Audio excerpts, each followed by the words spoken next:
Well, hello everyone. Welcome to part 5 of my coding tutorial of DLL injection into all processes. And today we will continue where we left off to code our Windows driver. And we will be again creating our section, our DLL section, and we will try to actually make it as a known DLL. Just to recap real quick, if we go back into our test environment and if we run WinObj, and go to KnownDlls, you will have this kernel directory, which basically contains all of the KnownDlls that Microsoft vetted at the system boot, and all of them have to be located in a System32 folder. And if we manage to put our own section or DLL into this directory, it means that the load library will load that section without doing any security checks, which we need to bypass code integrity guard, so-called CIG. Okay, so now let's go back to our coding environment and let's fire up Visual Studio. And if you remember, we were using inject all solution, so let's load it up. And before we go any further, so I know that we need to write this CreateKnownDllSection section, but before we do that, there is a little bug that I inadvertently added it. Now, if you look at the API that creates our singleton, and for the first call, if the status is pending, we get here. In other words, we need to create a singleton, and then we need to finalize it. And we finalize it here.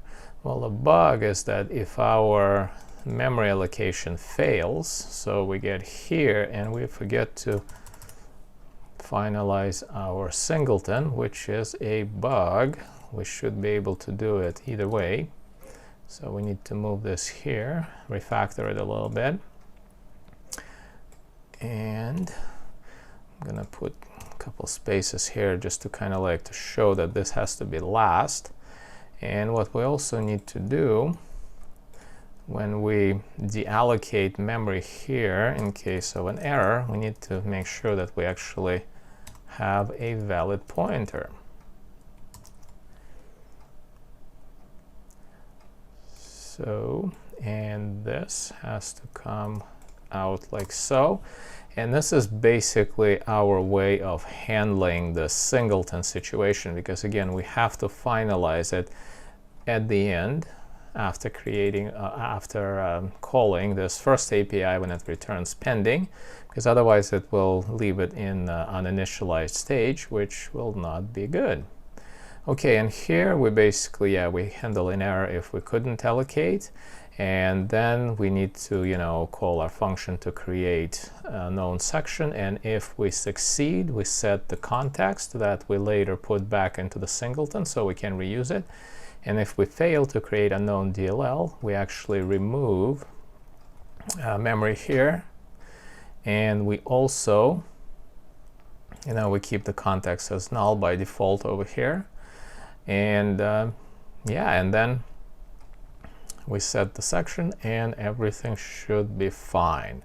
Now, before we do anything else, since we allocated memory here, we need to write a function that will free our section. Now, this is kind of important because, again, there is no garbage collector in the kernel, obviously, so we have to do it manually. And let's just call, I don't know, FreeSection for the lack of a better name.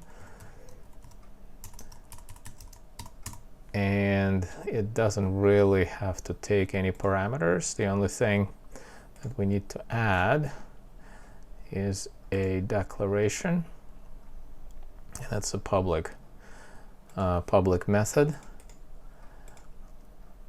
And let's just write a little bit of a description here. Release resources held for the mapped section. So it's technically we only have to call it at the end, and it doesn't do anything if this this function wasn't called yet, right? And return, what does it return? Well, it returns the status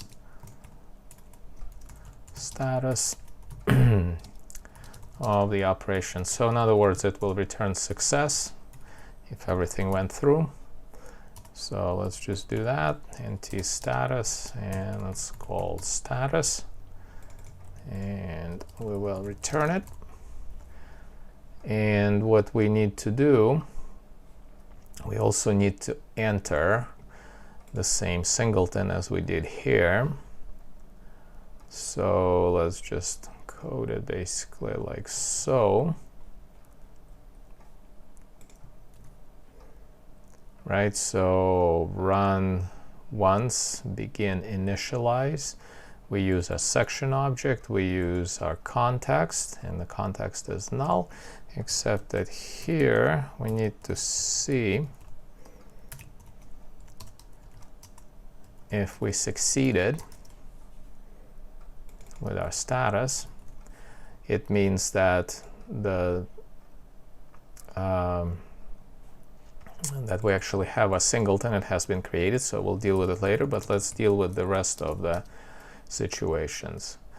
Now, one of the error codes could be status unsuccessful.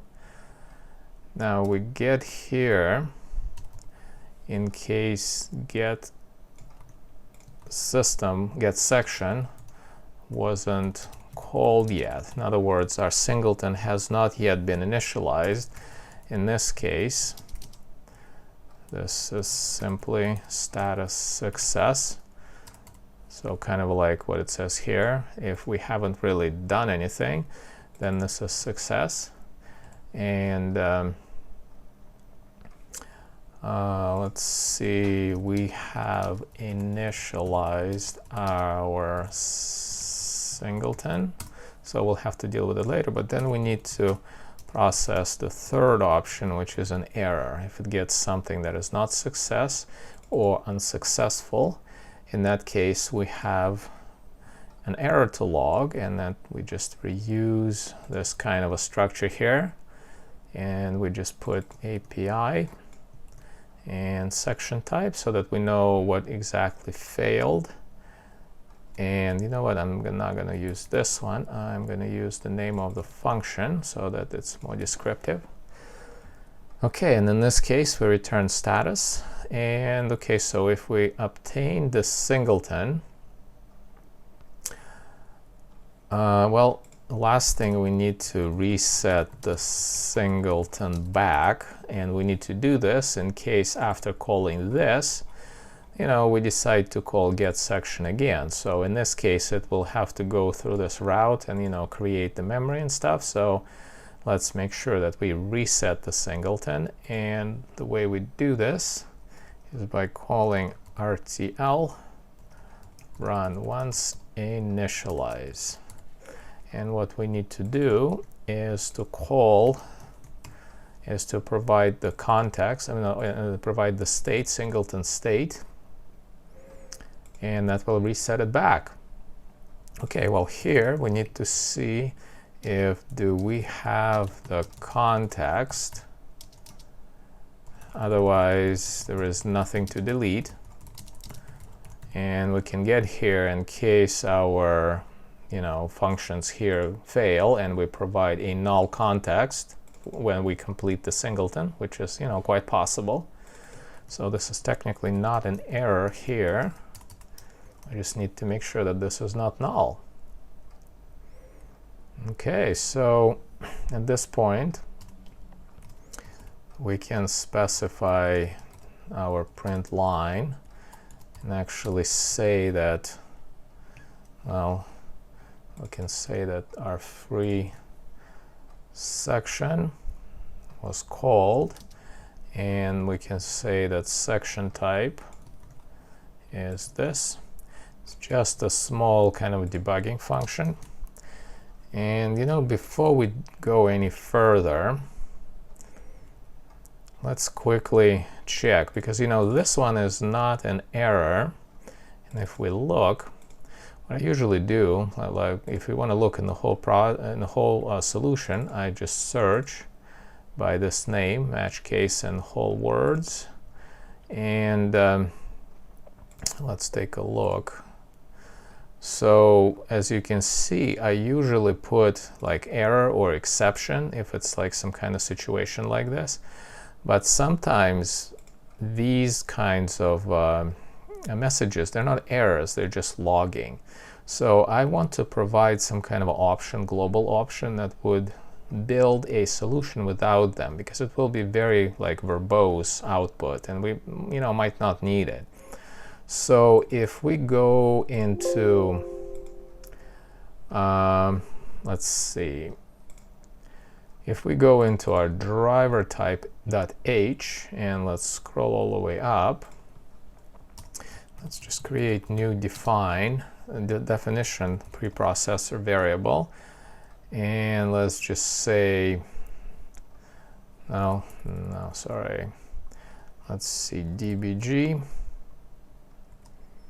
verbose driver, and you know what, let's just put it on the very top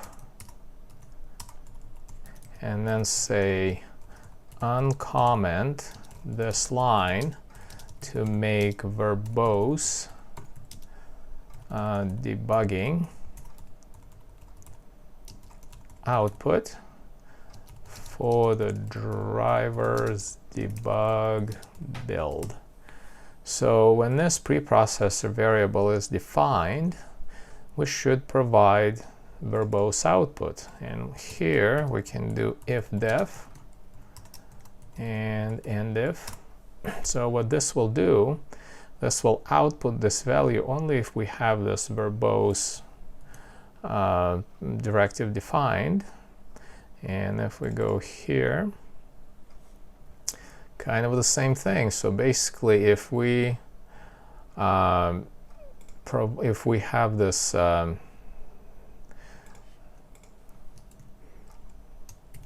variable defined, we will output this information. Otherwise, there's no point in doing this, and that will limit this verbose kind of like output in case we don't want it. Okay, so that out of the way. So we'll be doing this, more often. And again, it's kind of nice to be consistent. Let's go back into our function, into FreeSection. So again, we provided our output. Now at this point, it will still be verbose. And so what we need to do, well, first we need to actually do the cast and get our pointer to dstats from the context, right? And then we need at the end to free memory that has been allocated for it, and we're using free pool to do that.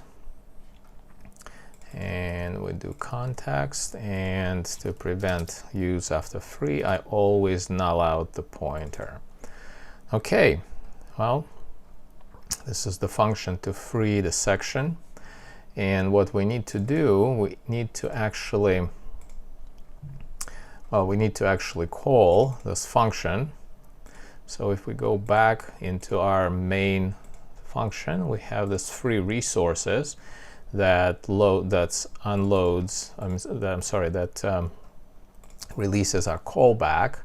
And after that is done, what we can also do, we can also free our native section. And if you remember, if you scroll all the way up, the native section was called sec. So if we go all the way back, we can do it right here, and we can do NT status, and status, let's just say 2, and it's sec FreeSection. And then we obviously need to check for failure. This is always important. It's NT success. And the reason we do this is so that we can provide debugging information. And well, let's take it from here. Actually, no, yeah, let's be consistent. So debug line, and we can say that this is an error. And let's just say error. And I put it into parens. And we can put status code right here. And the description would be FreeSection. This is the API that failed. And then what we need to see, if we did not fail earlier, if our status is still success, well, we need to change it to our current error. And if we failed before, we will not override it. So in other words, if this API failed, then, you know, if this one failed as well, well, we would not change the status to this one. So, okay, and then since we have actually two sections here, section objects, so the second one is used if we have 64-bit module, and this is a wow section, free our wow 64 section. And in this case, wow 64 is sec wow, again for the lack of better name. And we kind of do the same thing, status 2 is also FreeSection. And then we can just copy and paste here. And remember to change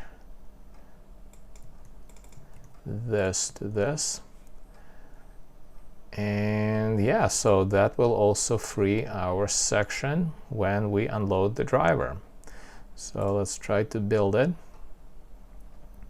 And we have a problem here because we have not yet defined this API. And well, why don't we do it now?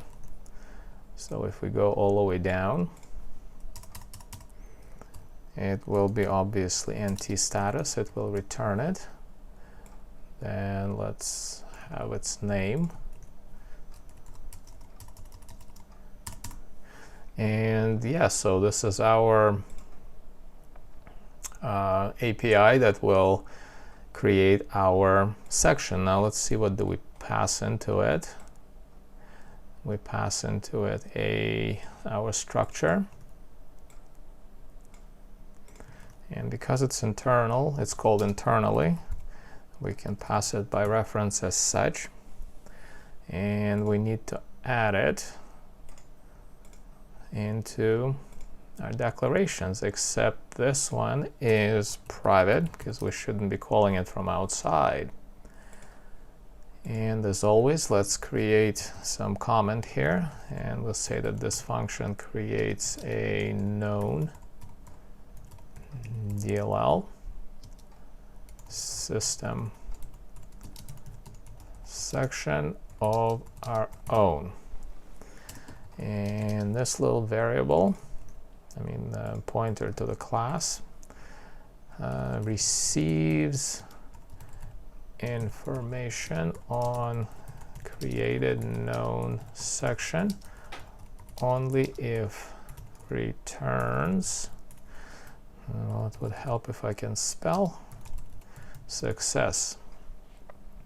And then pretty much kind of like what we did here, can just copy and paste. It returns status of the operation, and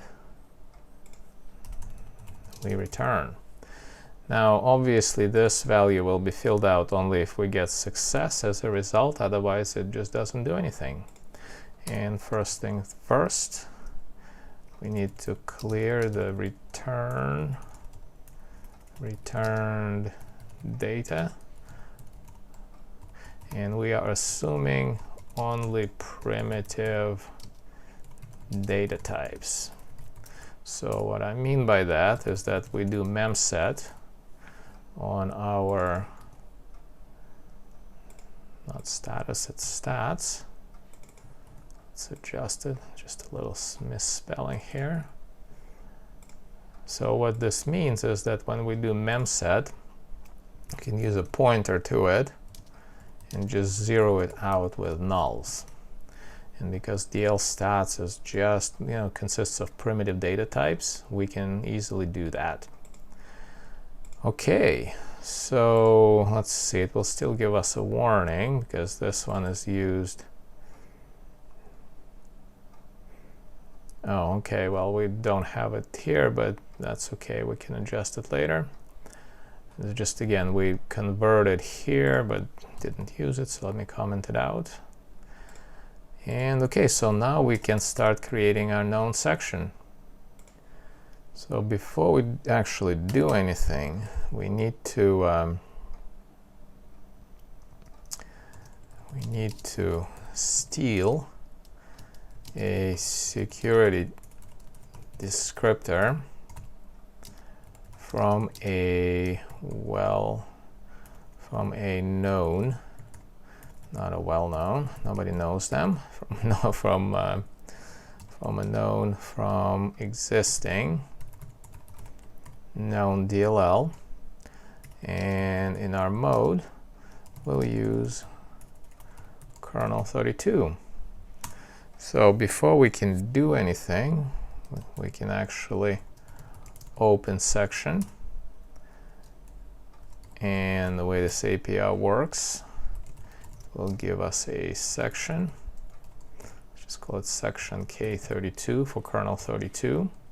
And let's see what kind of input parameters does it take. Really like IntelliSense here. So section handle, this is our section K32. It will return to us.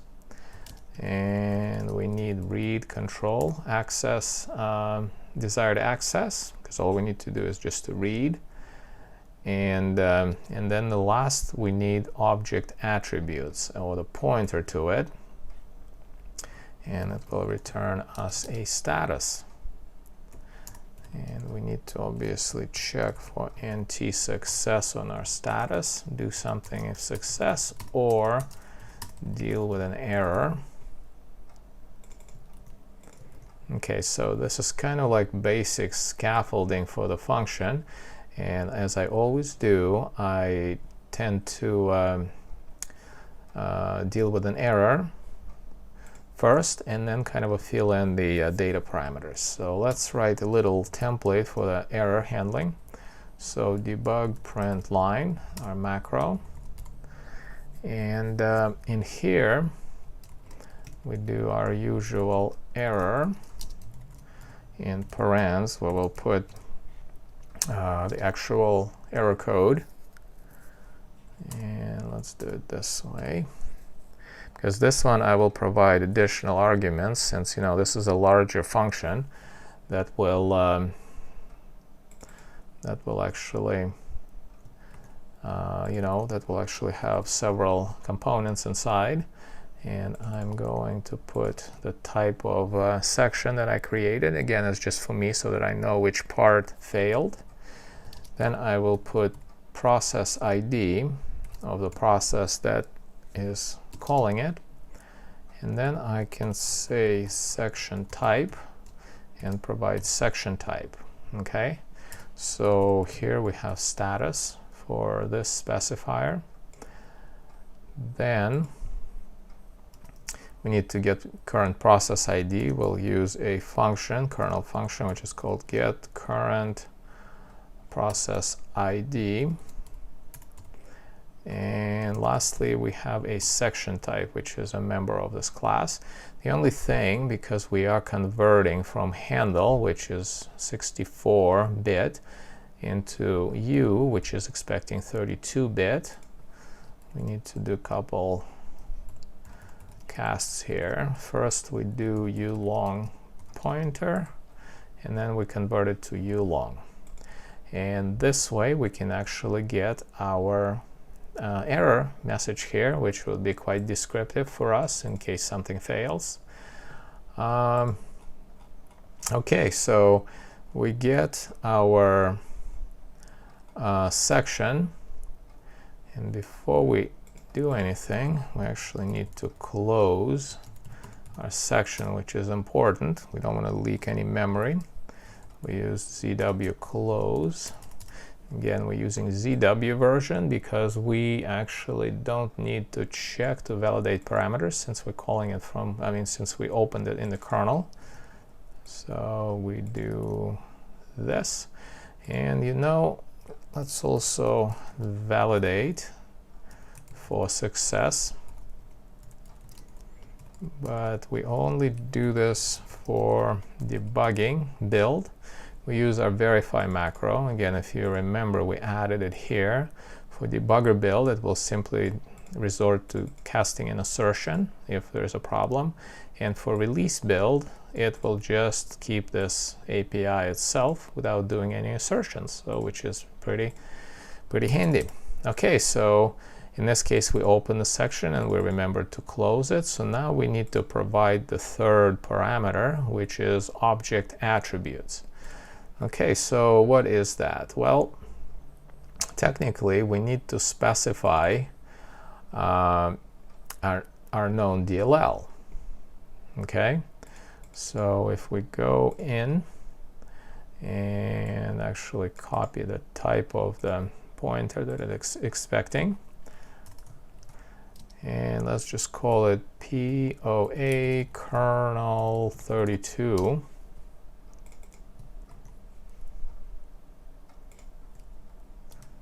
And well, we have to do constant cast here. And let's see, we are casting to object attributes. Okay, now we need to fill it in. Now the problem, well, not the problem, but the thing is that this, the type of the section depends on the bitness.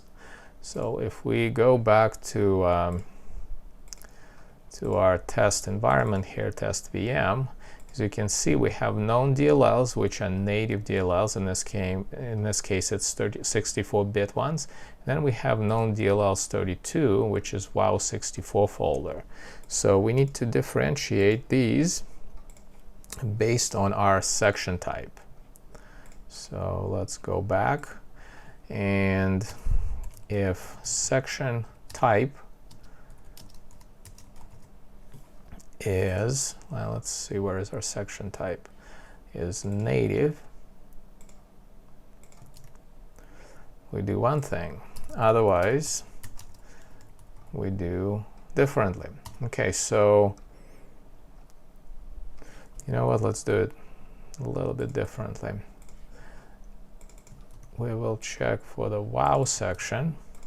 In this case, this is 32-bit section loaded on a 64-bit OS. And why so? Well, if you go into description, this is what it is. Otherwise, it's a 64-bit section loaded on a 64-bit OS, or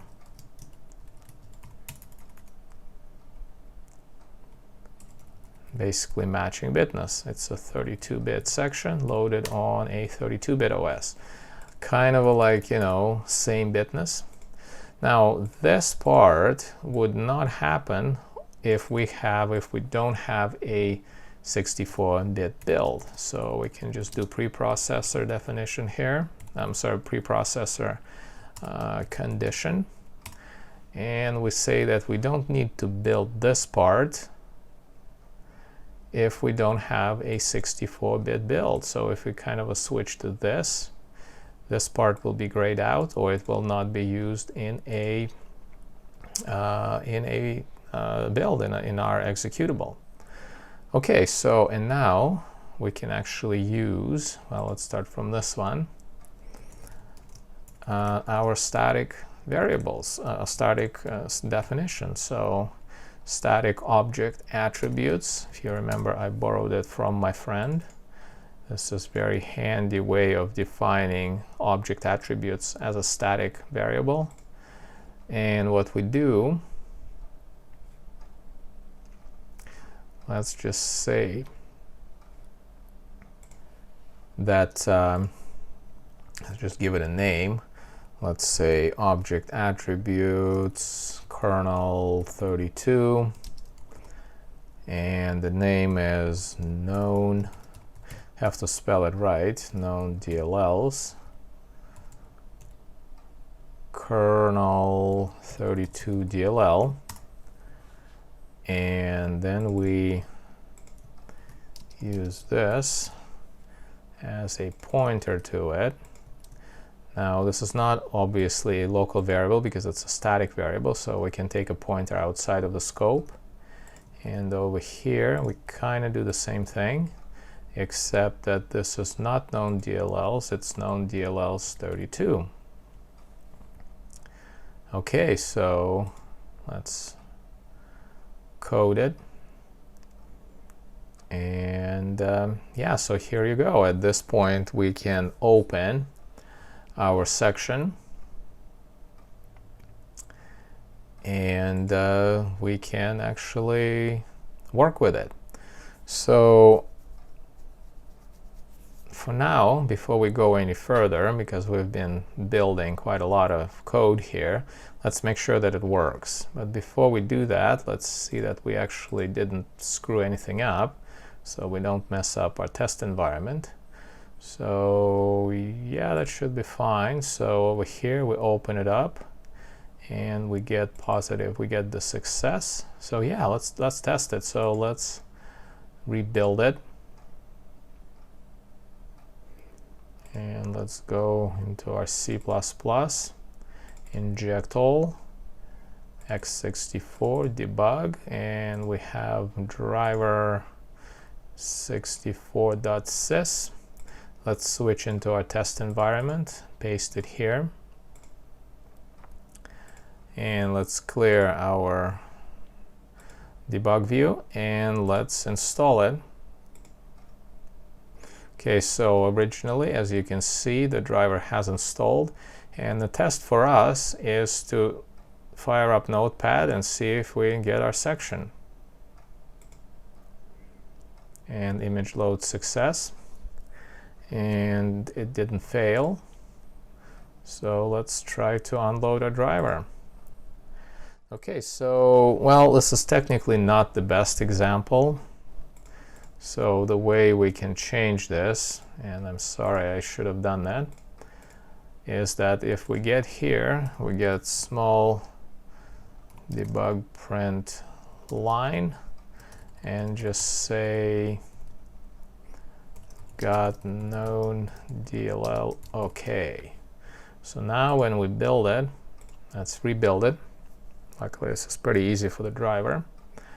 And if we go into our folder, again copy, switch back to our test environment, paste it here, and again register and start the driver. Start it okay, run Notepad, and we didn't get our message that we wanted to, so something didn't add up. Let's see what happened.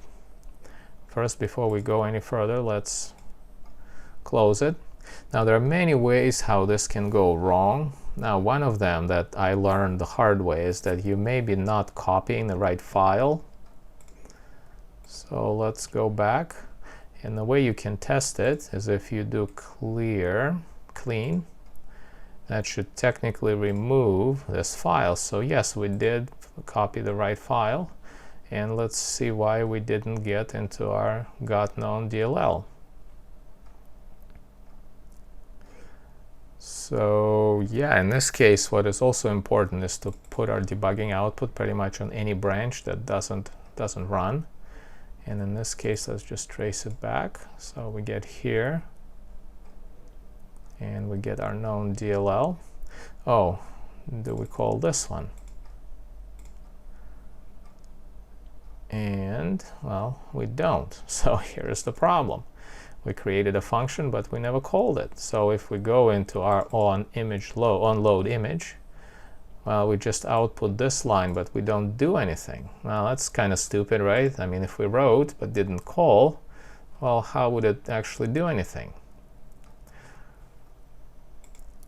Okay, so what we need to do is very simple. We need to get our come on, DLL section to inject, and let's use our DLL stats, and I'm just going to abbreviate it as DS.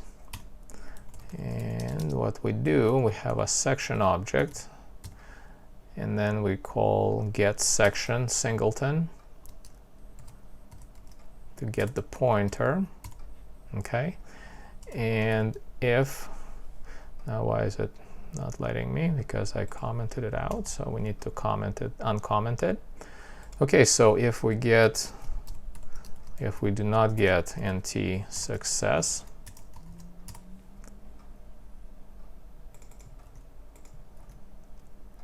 actually no, I'm sorry, if we do get NT success, then we do and inject now, which will, do, obviously we can't inject anything at this point, but here we get an error.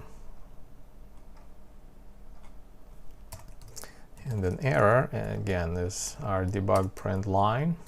Always use the same output for consistency, and we do error. In parens, we put status, which we get from our GetSection.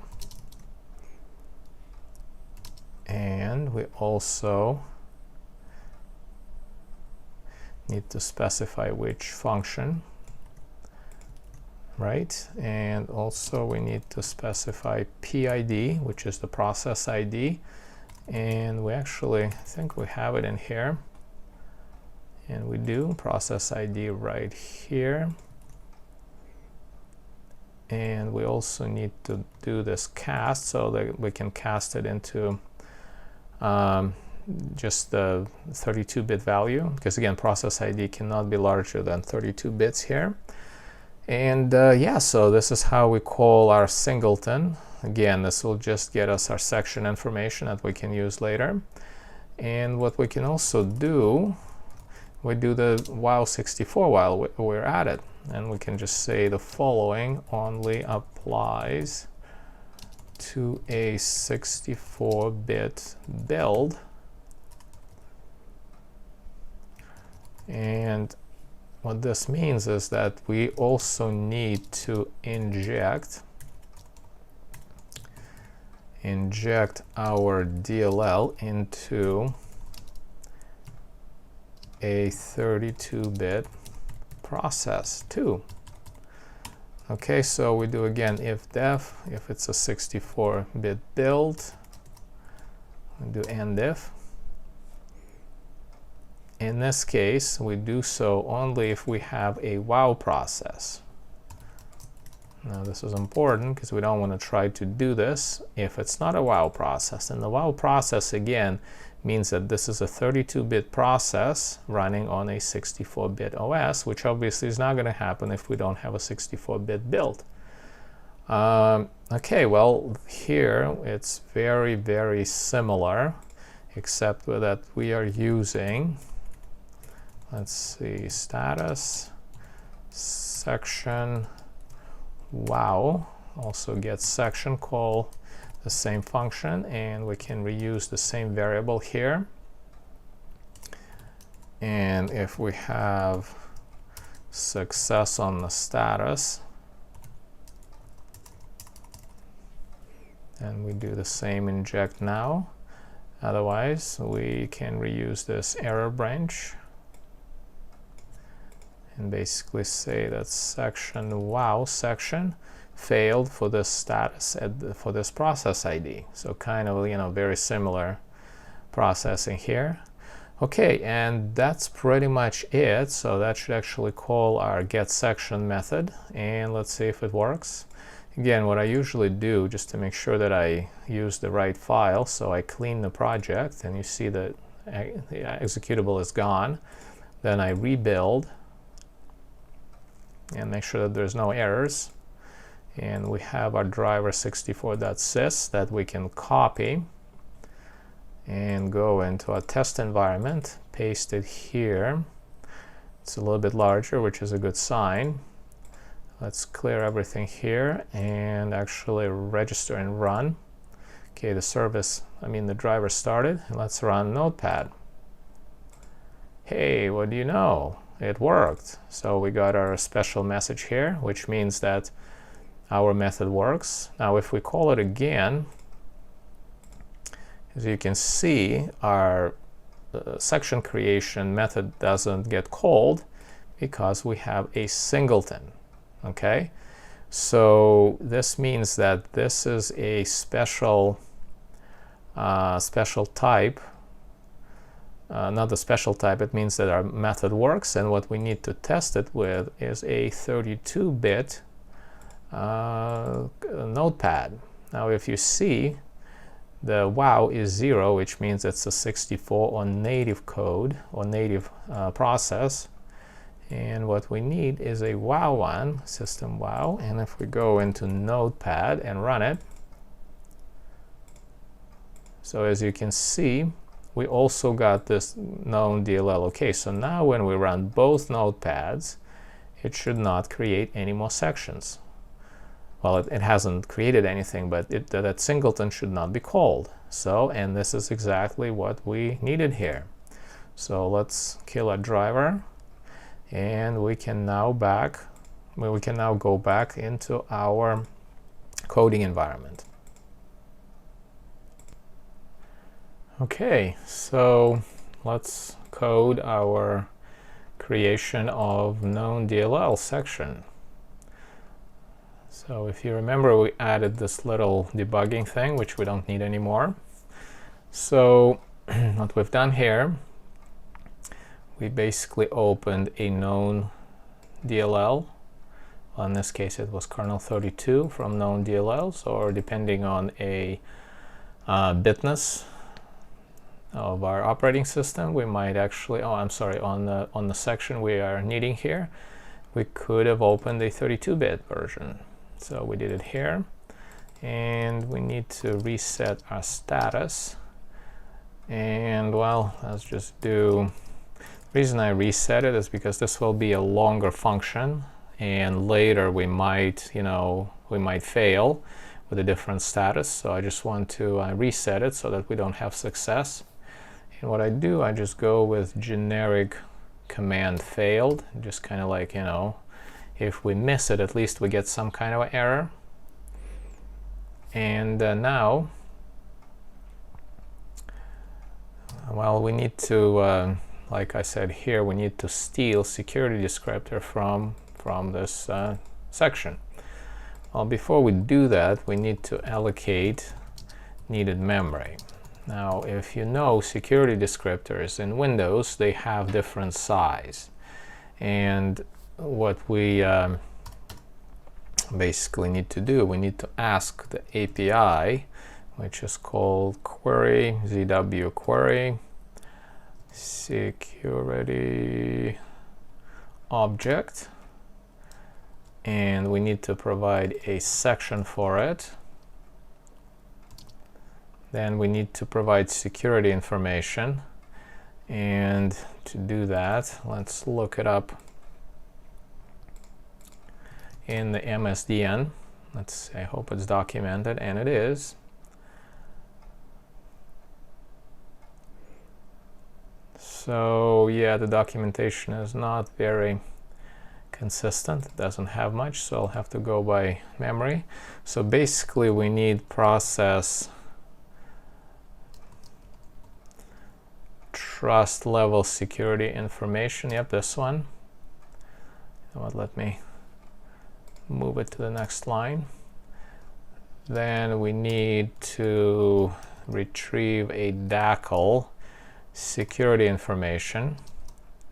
Then we need label security information, and then we need owner security information from it. Okay, then we need a security descriptor, which we'll specify later. Then we need the size memory, so let's just do security descriptor, memory size, and the last one would be needed memory size. So basically what this function does, originally you specify 0 as the needed size, and it basically returns how much memory it needs to fill in this information for the security descriptor. And what we do, we basically ask for it and then try to allocate it. Now, the way I do this, it's a little bit more code, but I'll just show you the right way to do it. Now, originally, we specify memory size as 0, and we go into a loop. Now, don't be alarmed. I'm not just creating a dead loop here. I'll obviously leave it at some point. But here, before we call, we specify, we create a memory needed size, and we pass it as the last parameter. So the API, obviously it will return status. The API will fill this parameter up for us using the space that it allocates internally. And now we need to provide the actual security descriptor and the memory size. Now the way we get these, or the way we need these, is that we need them in object attribute structure for our Fake.dll. So bear with me, I'll explain what this is.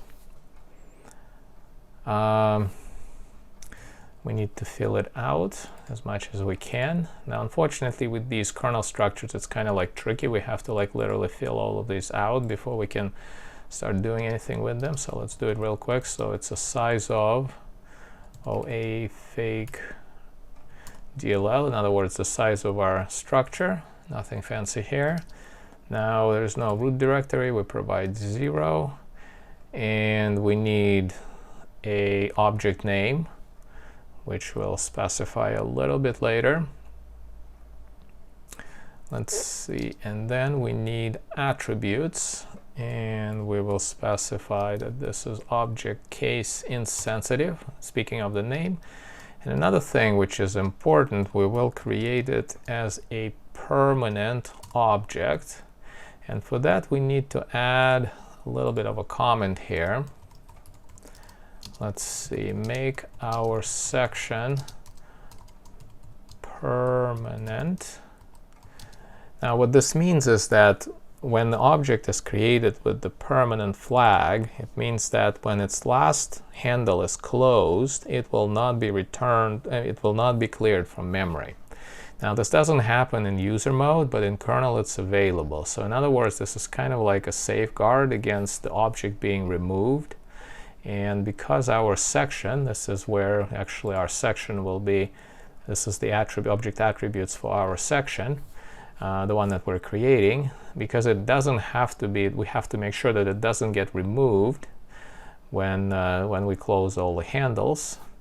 For it, we need to provide this permanent flag, which is kind of convenient. Okay, so let's write it real quick in a quick version, which means that it won't be deleted if all of its handles are closed. So we'll do deletion manually, and let's see, and we will need to call the function is ZwMake temporary object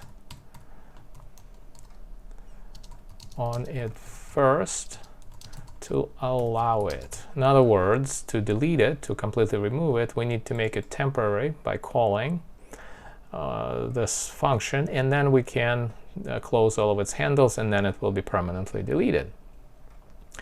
Okay, so this is the object attributes. Now we have one parameter missing here, and this one is, let's take a look once again, 1, 2, 3, and this is object name, which has to be a uString. And what this is basically our name of our Fake.dll. Well, the name will depend on the bitness again, so let's create it here. Again, let's create first a native object. Again, we will use the static Unicode string. And let's just call it string Fake.dll. And it will be located in this folder. Right, so Fake.dll. And then we need to provide its name. And we do the same here, except it's KnownDlls32 and provide its name.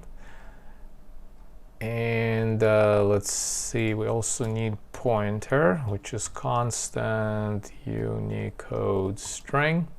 And let's just call it pstring Fake.dll. Make sure to spell it right. And initialize it. And point to the static variable. Okay, so we got it here, and we can actually use it for our purpose here. And we will need to do a static cast actually. Let's see, constant cast.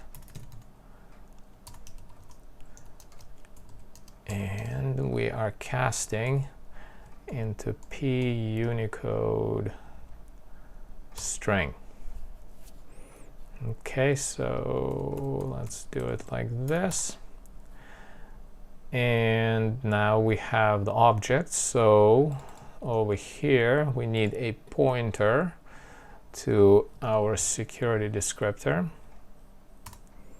Let's see, let's make sure. Yep, this is a pointer. And then we need memory size, which is this variable here. Okay, so this is how we allocate, this is how we ask, because originally memory is 0. That's how we ask, and this API will actually get us the needed size. Now, before we get to it, we need to actually specify the name of our Fake.dll. Now, again, technically, you can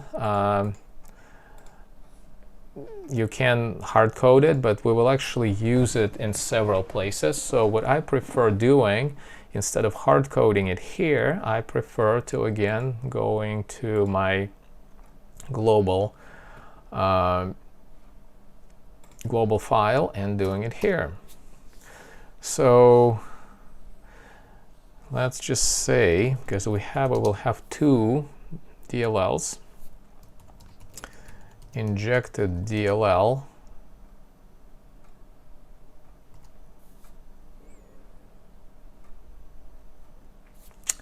Okay, let's think about it. Now, technically, we will have two names. We will have a native name, and we will have a non-native name. But when we are building our when we are building our project, we will have a 64-bit build and 32-bit build. So we have a little bit of discrepancy here. So let's see what's the best way to name it. Okay, you know what? Let's not do it here, but instead let's go into shared dev, because again, this definition will be shared with other projects. And let's just define it here. So we have injected DLL file name 64, and let's just call it fake 64DLL. Again, I'm doing all caps so that we can actually see it in the list in process hacker. And let's just call it file name of the injected 64-bit DLL, name only. So there's no path, just the name. And then if we do the same thing, but do 32 obviously will be 32 Fake.32.dll, and this is the injected 32-bit DLL. And then if we make a preprocessor condition for Win64 and basically say that for 64-bit build, injected DLL file name will be this, but for 32-bit DLL injected file name will be this. Okay, so now if we go back into our function, we can say that for the native,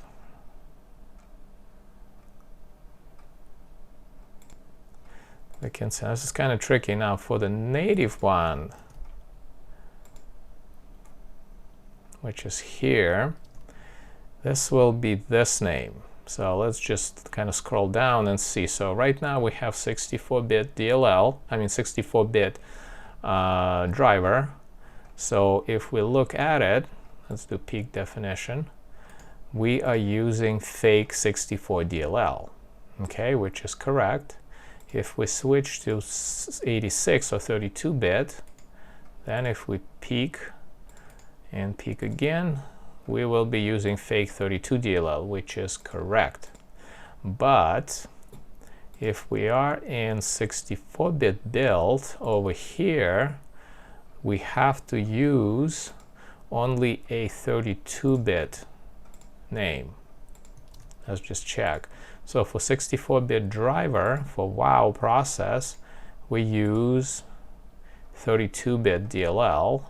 And obviously when we are here, well, we're not compiling this section because, you know, it's not present in a 32-bit build. Okay, so this part is kind of tricky. So okay, so now we have the name of our fake DLL that we pass into our object attributes, which we're not using yet. So right now we are at the point of allocating memory for our to retrieve our security descriptor, like I said over here. Okay, so let's try to handle this situation. So if we have NT success, which obviously will not happen right away on the status, well, that means we're done. That means we got it, so we are breaking from our loop. Else, if, now there's like a couple ifs here, if our status, and what we do here, if you go and look into this description of this API, you know, query security object, it will tell you that if we have a buffer too small return code, that basically means that we didn't provide enough buffer space. Well, we didn't, because originally we have 0, so this is our way to kind of like ask how much memory do we need. So in this case, we need more memory, right? So we'll code it here. And basically the last condition, this is an error, and we need to break from our loop. And the error might happen if we mess something up in here, but what's important is to break from our loop, so otherwise we'll be like an internal loop here. And we need to use our template here for the error. And this is what we do. So we provide status code, which we get from the API. Then we need to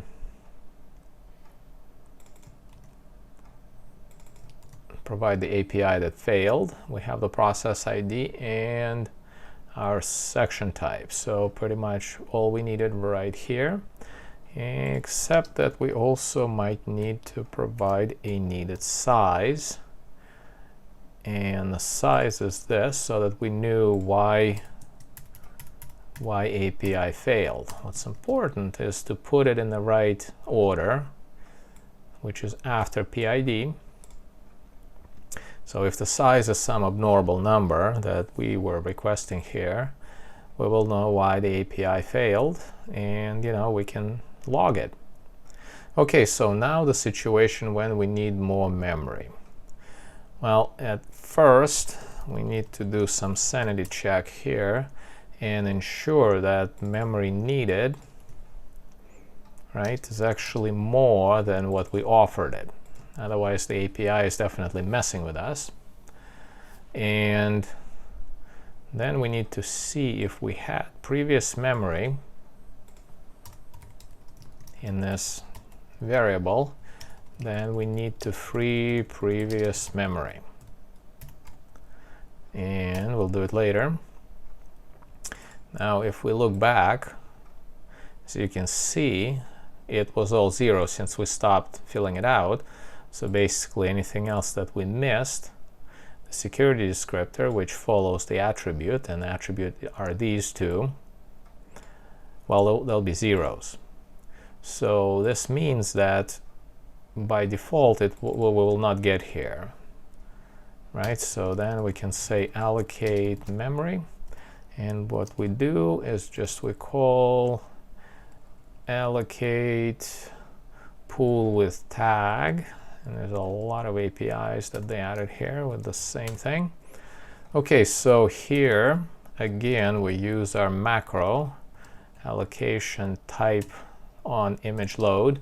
Again, that's the reason I put the allocation pool type into a macro, so we can be consistent. Okay, and then we can say that allocate how much memory the API wanted, and then we use a tag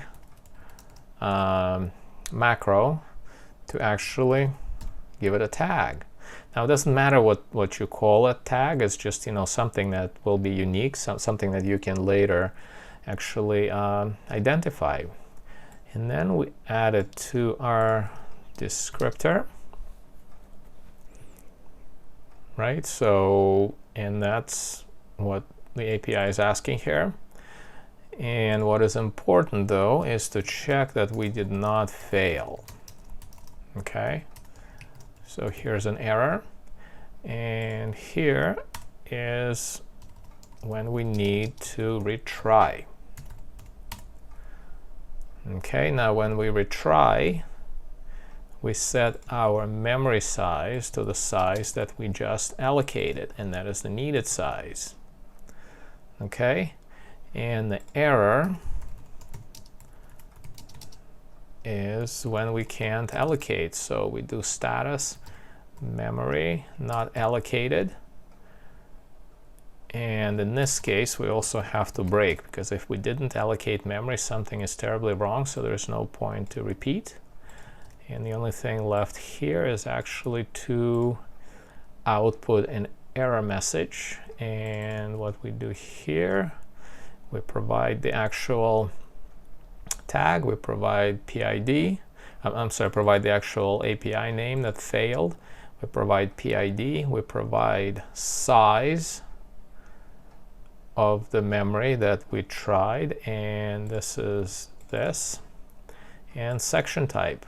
Okay, and lastly we need to free memory if we repeat it, and we do it x free pool and call and provide this value here, and at this point we have a loop that will allocate our memory. Then there is also one important thing that we need to do when we get out of this loop at the end. We need to free our memory, because remember we would still have it. And what we basically need to do is this kind of thing here.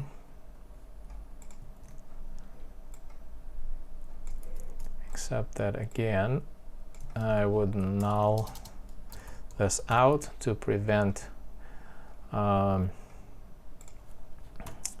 use after free. So yeah, so this will be basically our way to allocate memory. And before we actually do anything, we need to check for NT success on status and do all the work here. Now this is, again, like I said, it's going to be a somewhat lengthy function, especially hard to read with this, high magnification that I'm using here. But really quickly, let me explain. So what we're trying to do, we're trying to kind of like fill in this object attributes for a Fake.dll, which is, depending on the bitness, would be either this or this. That is the name of the DLL, KnownDlls, and we provide our own name. And our own name is, with the lack of imagination, is just a fake, then bitness.dll. And what we are trying to do here is to allocate needed security descriptor to take from the existing KnownDll, which is kernel 32. Well, let's just put DLL here. Okay, so we open it here, and then we are asking for the size of the needed security descriptor. We kind of do it in several stages. Again, originally we provide 0 for available memory, and then the API will return us status buffer too small, and we allocate needed memory, which the API will give us, and we'll return a pointer if everything is right. We set the needed size into our memory, and then we just go back. As you can see, we go back in the loop and repeat this API call again, except that the memory size is now what the API returned us. And in this case, if it returns success, we break the loop, and it means we got our allocated security descriptor. Now, if for some reason that didn't happen, the cycle will continue. Some people might say, what's the point of using the loop here when you can just do like 2 calls? First specify 0, and the second call specify, allocate how much memory you need. Well, technically that should also be okay, but because of the way these APIs are coded, they technically have a race condition inside with this kind of structure that they have, when they basically want the user to provide the buffer that they will fill in. And again, in this case, it probably will not happen, but let's say if we're dealing with the file, for the heck of it, let's say if we are dealing with the section, and because of the multi-threading environment, let's say some other thread decides to change the security descriptor on this section while we are trying to retrieve its memory here. Well, the problem is once we allocate it here and once the function gave us the needed size, well, nothing stops this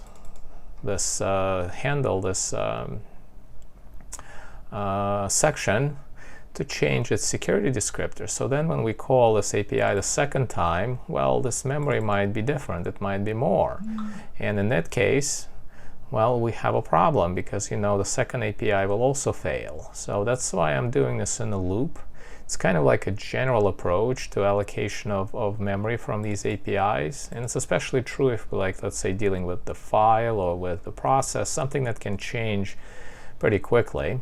In this case, I admit it probably wouldn't happen, but still, it's nice to use a safer approach. Now, in this case, if there is a second thread that's changing size of this descriptor, well, the next API would also return buffer too small if it's not enough. And, in this case, we will free the previous buffer and we will allocate new memory.